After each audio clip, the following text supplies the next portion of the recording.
yanzu akwai matan da suke zama su turke kansu ba za su yi auren ba, sai dai ki ganta yawace yawace, yau ita ce Dubai, gobe ita ce a China, jibi ita ce a Gabon, gata ita ce a America, yau ita ce a Saudiya, wani lokacin a ganta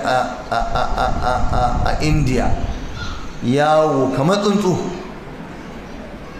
Wai wannan shine burgewa, tana zuwa tana saro kaya ko tana yin kasuwanci, ko kuma manyan ƙasa suna kaita, ba kasuwa take ba amma kaita ake yi, ko tana bin wasu maza, da inda wani babba zai tafi za ta bi shi, ita ce matarsa a can, alhali ba ɗaura aure aka yi tsakaninsu ba. Akwai matan da su kuma kansu suke sayarwa kamar yadda ake sayar da jirgin haya da motar haya, su ma suna nan